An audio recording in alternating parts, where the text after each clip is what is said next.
إذا رأيت شخصا نائما وفمه مفتوح ويصدر شخيرا شديدا، لا تضحك، فقد يكون يختنق حرفيا.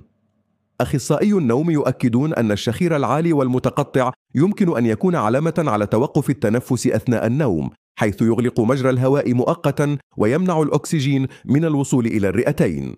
تخيل أنك في غرفة مظلمة، تسمع فجأة صوت شخير قوي يتلوه صمت مثقل. قلبك يخفق خوفا، فقد يكون صديقك يستيقظ عاجزا عن استنشاق أبسط نفس. اقترب برفق ونبهه على جانبه بلطف. هذه حركة بسيطة تعيد مجرى الهواء إلى مكانه قبل أن يتحول الاختناق إلى أزمة. إن استمر الانقطاع، لا تتردد في الاتصال بالطوارئ أو نقل الشخص إلى المستشفى لأخذ جهاز الضغط الإيجابي المستمر. خطوة واحدة منك تنقذ حياة منتظرة الصوت الهادئ للتنفس.